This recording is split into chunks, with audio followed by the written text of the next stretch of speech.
There is a pattern that many people discover with painful clarity after going through several relationships.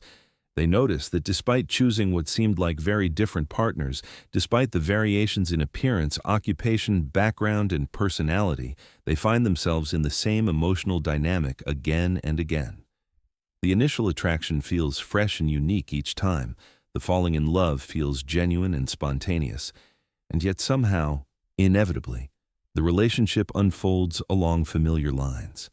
The same conflicts emerge. The same disappointments arise. The same ending approaches, perhaps in different circumstances, but with the same essential feeling of something repeating itself beyond conscious control. This is not coincidence. It is not bad luck.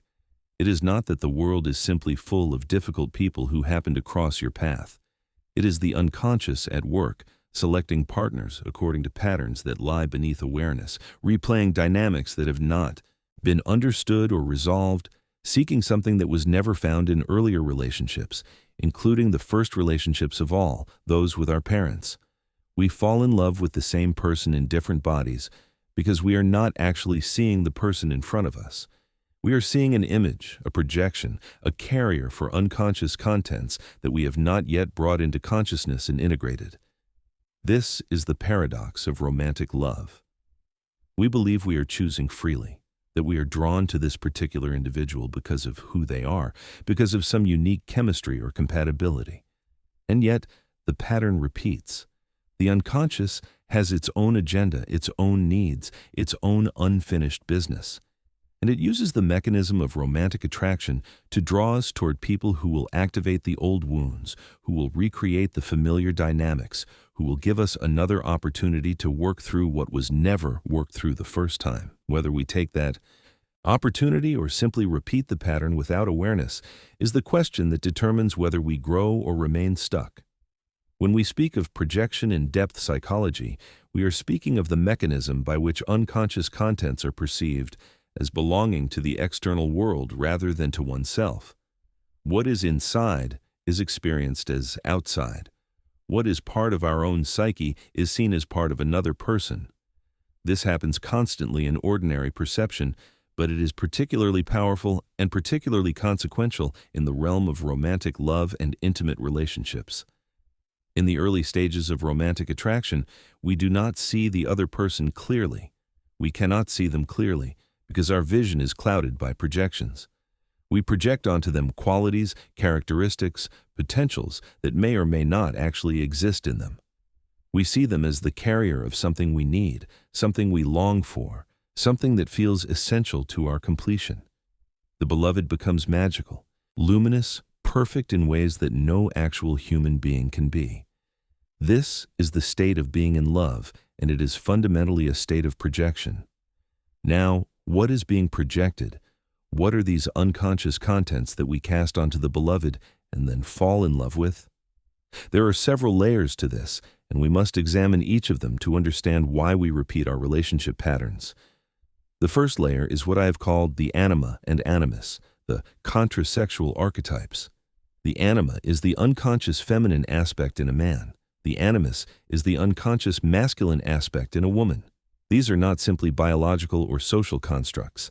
They are archetypal structures, inherited patterns in the collective unconscious that shape how we experience and relate to the opposite sex. When a man falls in love, he is typically projecting his anima onto the woman. He sees her as the embodiment of his unconscious feminine qualities, as the carrier of everything feminine that he has not developed in himself. She becomes his soul, his muse, his connection to the emotional and relational and mysterious aspects of life that his conscious masculine identity has not encompassed.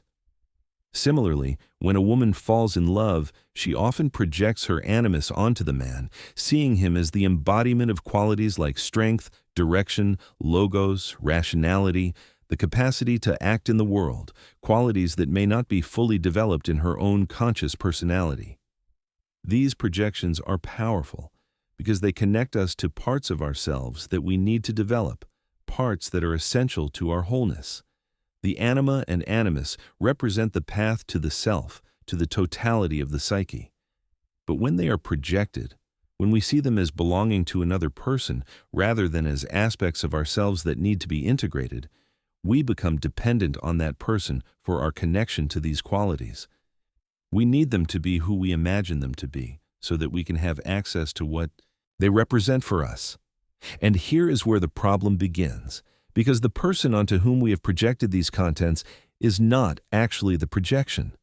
They are a real, separate, complex human being with their own psychology, their own needs, their own limitations. As the relationship develops, as we spend more time with them, as the intensity of the initial projection begins to fade, we start to see the real person. And the real person inevitably differs from the projected image.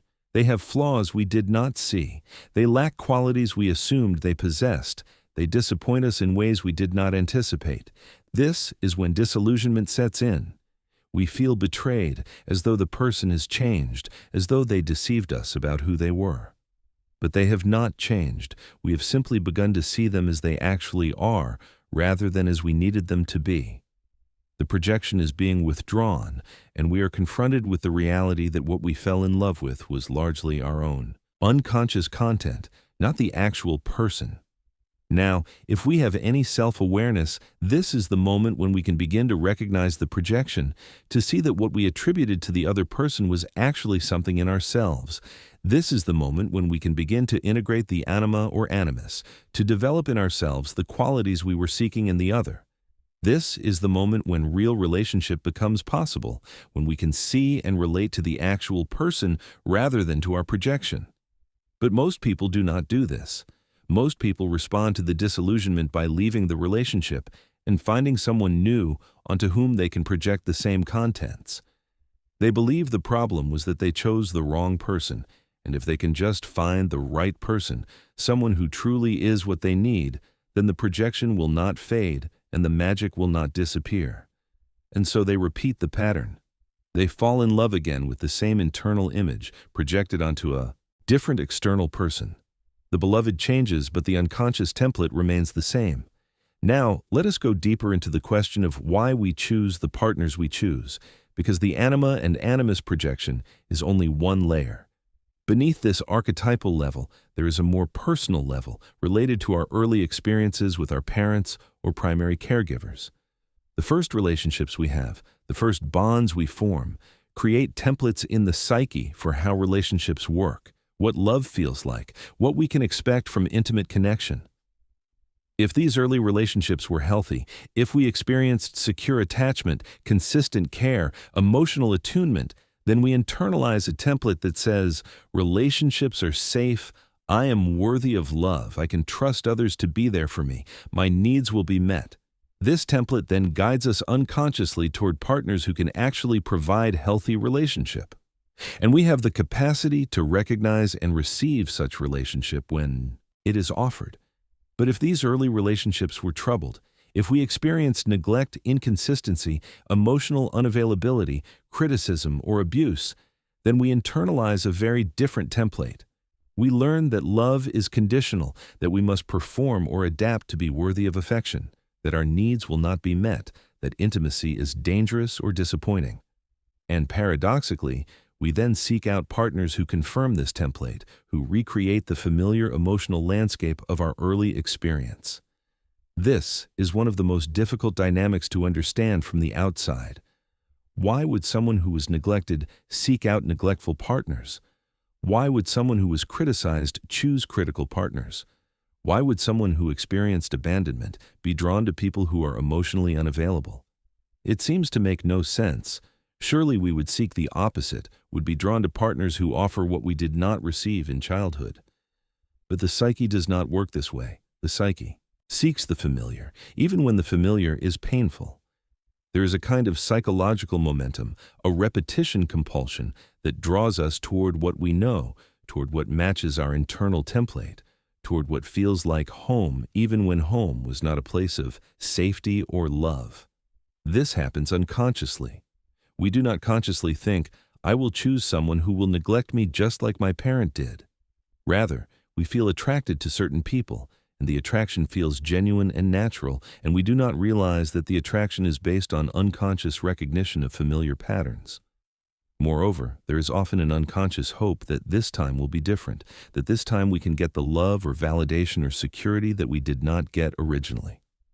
We are drawn to people who remind us of the parent who wounded us because we unconsciously hope that with this person, we can finally win the love that was withheld, finally prove ourselves worthy of the attention that was not given, finally get the parent to see and accept us as we are. This is why we so often fall in love with people who are emotionally similar to our parents, even when consciously we may have sworn never to repeat our parents' mistakes. Let me give you a concrete example. A woman grows up with a father who is emotionally distant, who is preoccupied with work, who does not show affection or interest in her inner life. She learns that love means waiting, hoping, trying to be good enough to capture the attention of someone who is not fully present. This becomes her template for intimate relationship. As an adult, she consistently finds herself attracted to men who are emotionally unavailable, who are distracted by their careers or their own issues, who cannot give her the attention and presence she longs for. Consciously, she does not want this. She knows she deserves better. She recognizes the pattern and promises herself she will choose differently next time. But the unconscious is stronger than conscious intention. When she meets a man who is actually present, who is emotionally available, who wants to give her attention, she feels nothing. There is no spark, no attraction, no sense of falling in love. But when she meets a man who is distracted and unavailable, something in her responds. She feels that pull, that sense of this is the one, that chemistry that feels like love. What she is responding to is not the man himself, but the unconscious recognition of the familiar pattern. He feels right because he matches her internal template, and unconsciously, she hopes that this time she will be able to break through his unavailability, that this time she will be special enough to make him choose her over his distractions, that this time she will finally get from the unavailable man what she could not get from her unavailable father. But of course, this rarely happens. The pattern repeats. She waits, hopes, tries to be enough, and eventually the relationship ends in the same disappointment. Or consider a man who grew up with a mother who was critical, who communicated love through demands and dissatisfaction, who was never pleased with his accomplishments. He learns that relationship means trying to meet impossible standards, feeling perpetually inadequate, seeking approval that is never fully given. As an adult, he finds himself drawn to women who are critical, who are hard to please, who make him feel that he must constantly prove himself. When he is with such a woman, he feels alive, engaged, challenged in a way that feels like love. But when he meets a woman who accepts him as he is, who does not criticize or demand, who offers approval freely, he feels bored. He may respect her, may recognize intellectually that she would be a good partner, but there is no passion, no intensity, no feeling of being in love. What he is missing is the familiar tension, the familiar dynamic of trying to win love from someone who withholds it. He has become addicted to a particular emotional pattern, and he mistakes that pattern for love itself. These examples illustrate how early relational templates, formed in childhood, continue to operate in adult relationships, drawing us toward partners who will recreate the familiar dynamics. We are not choosing based on what would be healthy or fulfilling. We are choosing based on what matches the unconscious template, what feels like home, what gives us another chance to work through the original wound. Now we must speak of the shadow in relation to relationship patterns, because often we are drawn to partners who carry our projected shadow. The shadow, as I have described extensively, is the part of ourselves that we have repressed, denied, judged as unacceptable. It contains qualities that do not fit our conscious self-image, that contradict the persona we present to the world. And when these qualities are not integrated, when they remain unconscious, we project them onto others. In relationships, this means we are often attracted to people who embody qualities that are in our shadow. If we have suppressed our own anger and identify as a calm, peaceful person, we may be drawn to someone who is openly angry or aggressive.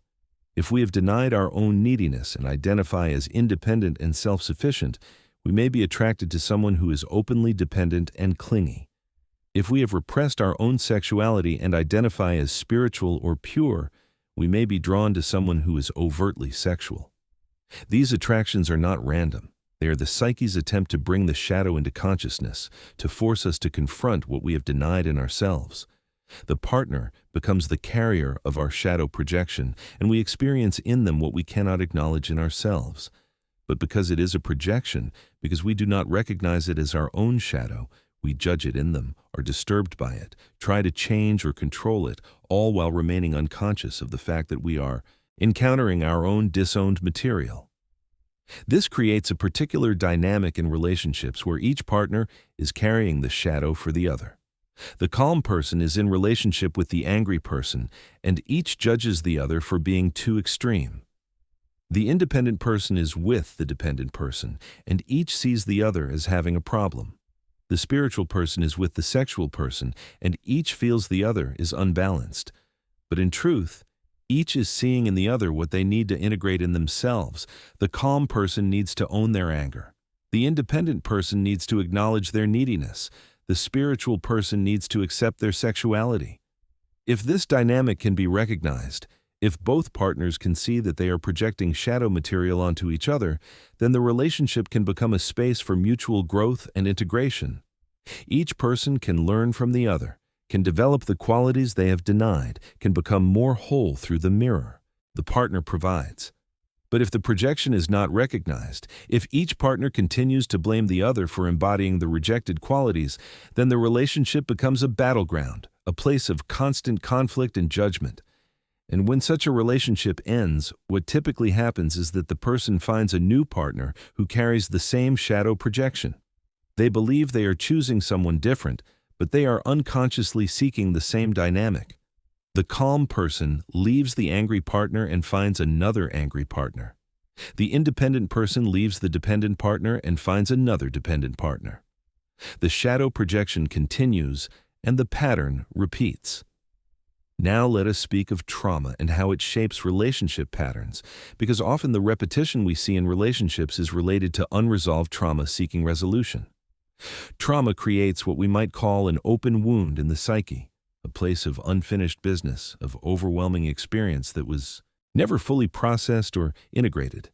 And the psyche, in its wisdom, keeps bringing us back to this wound, keeps creating situations that resemble the original trauma in an unconscious attempt to master it, to complete it, to heal it. This is the repetition compulsion that Freud observed and that I have continued to explore in my work. We repeat what we have not worked through. We recreate the traumatic dynamic in new relationships, not because we want to suffer, but because we unconsciously hope that this time we will be able to handle it differently, that this time we will be able to heal the wound, that this time we will get the outcome we needed originally but did not receive. A person who experienced abandonment in childhood may repeatedly choose partners who leave. Each time they hope that this partner will stay, that this time they will finally experience the security and consistency they needed as a child. But because they are choosing partners who match the original, abandoning figure, because they are drawn to people who are likely to leave, the pattern repeats. The abandonment happens again, and the wound is reopened rather than healed. Or a person who experienced betrayal may repeatedly find themselves in relationships where trust is broken. They are unconsciously drawn to partners who will betray them because they are trying to master the original betrayal, trying to learn how to handle it, trying to prove they can survive it. But each repetition, rather than bringing mastery, simply re-traumatizes them and reinforces the belief that people cannot be trusted. The terrible irony is that the unconscious attempt to heal the wound often perpetuates it instead. By choosing partners who will recreate the traumatic dynamic, by remaining loyal to the original relational template, we ensure that the wound remains open. We get stuck in a loop of repetition, each relationship confirming the beliefs that were formed by the original trauma, each partner providing evidence that the world is indeed as unsafe or unloving or disappointing as we learned it was in childhood. Breaking this pattern requires becoming conscious of it. We must see that we are repeating, that we are choosing the same person in different bodies, that we are being driven by unconscious forces rather than by free choice. This seeing is painful because it requires acknowledging our own complicity in the pattern, our own unconscious participation in creating the relationships we claim we do not want. But it is also liberating because once we see the pattern, we have the possibility of choosing differently. Now we must address the question of what it means to choose differently, because this is not as simple as it might seem. It is not sufficient to simply decide consciously to choose a different type of partner. The unconscious is more powerful than conscious intention.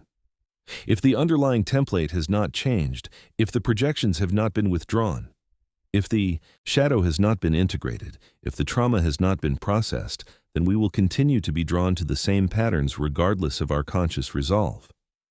Choosing differently requires psychological work.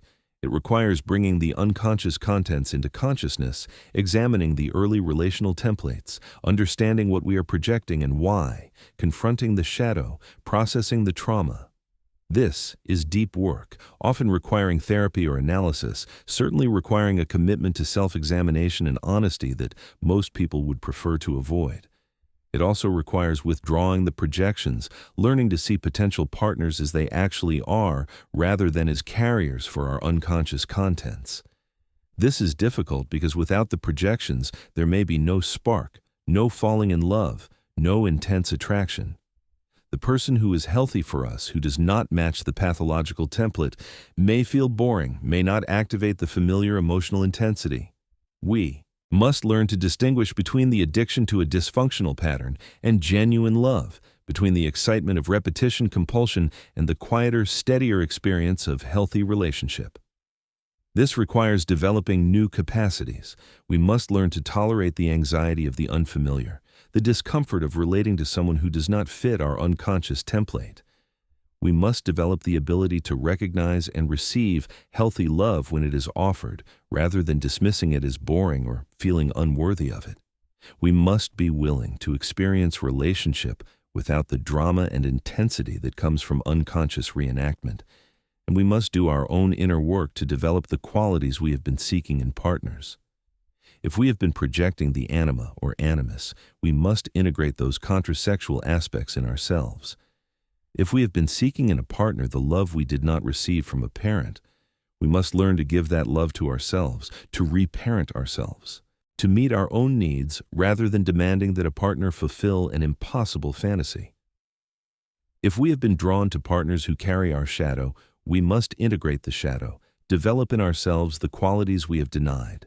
This is the work of individuation in the relational sphere.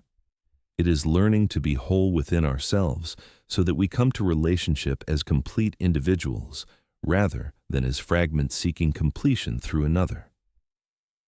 It is recognizing that no partner can fill the void left by early deprivation, can heal the wounds of childhood, can make us whole if we are not willing to do that work ourselves. The partner can be a companion on the journey, can mirror and support our growth, but they cannot do the work for us. Let me speak now about what changes when we begin to break these patterns, when we start to see potential partners clearly rather than through the lens of projection. The first thing that changes is the nature of attraction. We are no longer drawn automatically to people who match our pathological template.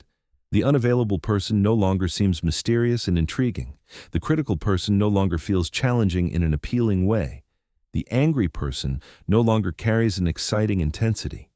We begin to see these patterns for what they are, red flags, indications that this person would recreate a dynamic we are trying to move beyond. Instead, we may find ourselves attracted to qualities that are genuinely healthy: emotional availability, consistency, kindness, self-awareness, the capacity for intimacy. These qualities may not create the immediate intense spark that projection creates, but they offer the possibility of real relationship, of genuine connection between two actual people rather than between two sets of projections. The second thing that changes is our capacity for intimacy.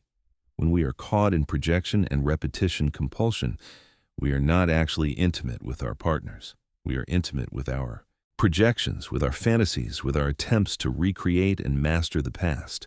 We do not see the real person in front of us. We cannot see them clearly because our vision is clouded by unconscious contents.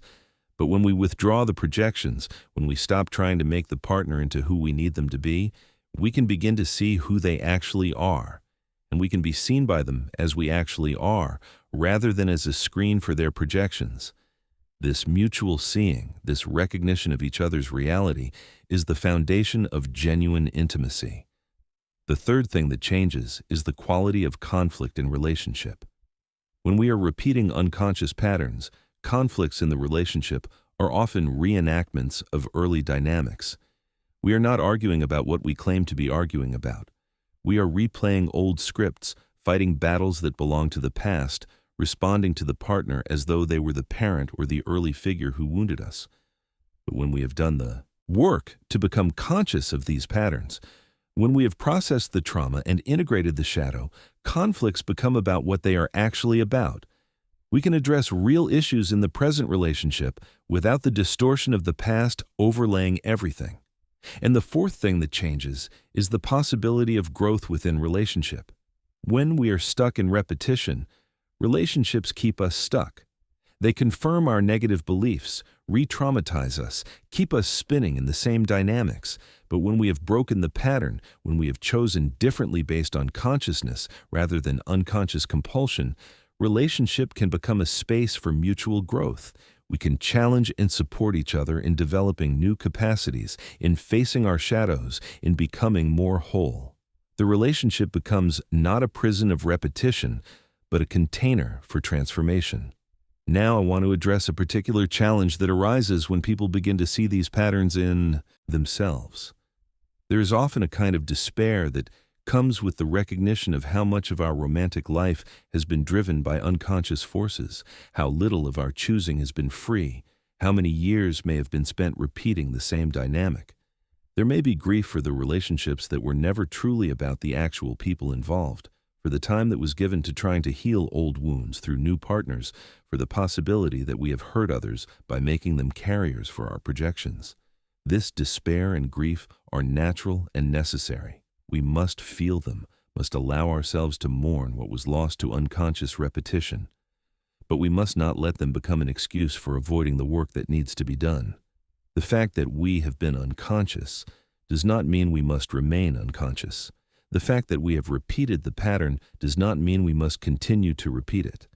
At any moment, we can choose to become conscious, to examine our patterns, to do the work of integration and individuation. And we must remember that the unconscious repetition is not simply pathology. It is also the psyche's attempt at healing, its insistence that we pay attention to what has not been resolved.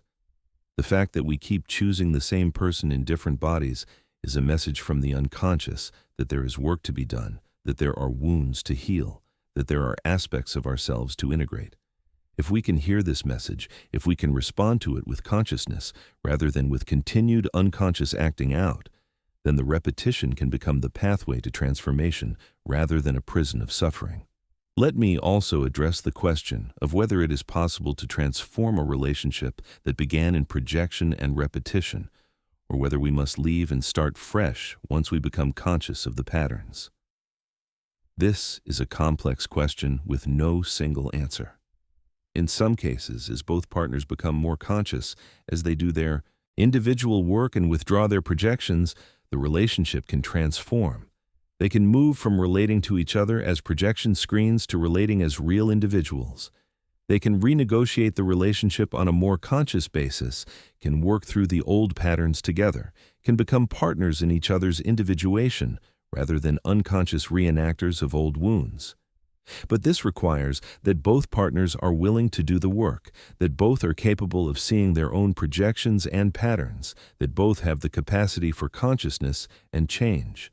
If only one partner is doing this work while the other remains unconscious and committed to the old pattern, the relationship will likely not survive the transformation. The partner who is becoming conscious will outgrow the relationship, will no longer be willing to participate in the unconscious dynamic, will need to move on in order to continue their own development. And sometimes, even when both partners are willing, the relationship has been so thoroughly based on projection and repetition that when those are withdrawn, there is nothing left. They discover that they were never actually suited to each other, that the attraction was entirely based on unconscious factors, that without the projections there is no real compatibility or connection.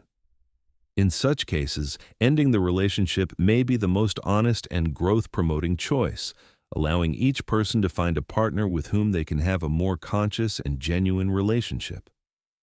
As we approach the end of this reflection, I want to emphasize that the goal of this work is not to make us immune to attraction or to turn relationship into a purely rational, calculated affair. The goal is not to eliminate the unconscious from love, which would be impossible and undesirable. The unconscious will always play a role in attraction and in relationship. The archetypal dimensions of love, the mystery and depth of true intimacy, these arise from unconscious sources and are essential to the richness of human connection. The goal is rather to bring consciousness to what has been unconscious, to see the patterns that have been driving us, to withdraw the pathological projections while remaining open to the legitimate archetypal dimensions of love. It is to free ourselves from compulsive repetition while remaining capable of genuine passion and deep connection. It is to choose consciously while remaining receptive to the mystery of the unconscious meeting between two people. This is a delicate balance, and it is the work of a lifetime. We will never achieve perfect consciousness. We will never completely free ourselves from projection or from the influence of early templates. But we can become conscious enough to have some freedom, some choice, some capacity to see the patterns and to break them when they no longer serve our growth. We can become conscious enough to choose partners based not only on unconscious compulsion, but also on genuine compatibility and the potential for mutual development. If this exploration has illuminated something in your own relationship patterns, if you recognize yourself in the repetition compulsion, in the projection, in the drawing toward the same person in different bodies, I invite you to support this channel by liking this video and subscribing to Psyche and Meaning.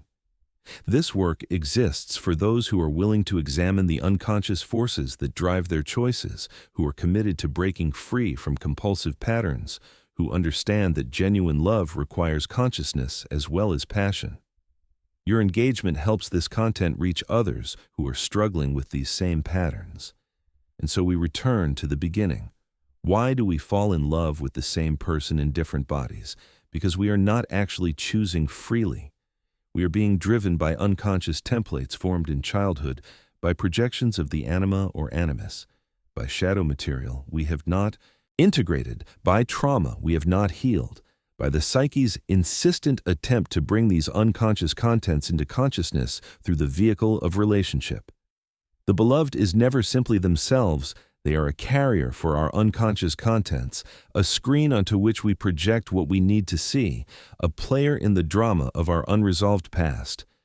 But this need not remain the case. We can become conscious of these patterns. We can withdraw the projections. We can integrate the shadow. We can heal the trauma. We can do the work of individuation so that we come to relationship as whole individuals rather than as fragments seeking completion. And when we do this work, we discover that genuine love becomes possible, love based not on projection and compulsion, but on seeing and being seen, on recognition of the actual other, rather than the fantasy we have imposed upon them. This is difficult work. It requires honesty, courage, patience, and often professional support. It requires us to face uncomfortable truths about ourselves and our patterns. It requires us to grieve what we have lost to unconscious repetition and to take responsibility for our own healing rather than seeking it through a partner. But it is also liberating work. It frees us from the prison of repetition. It opens the possibility of genuine intimacy. It allows us to love not the same person in different bodies, but actual people in all their unique and irreducible reality. This is the promise of consciousness in relationship, and it is worth whatever sacrifice the journey requires.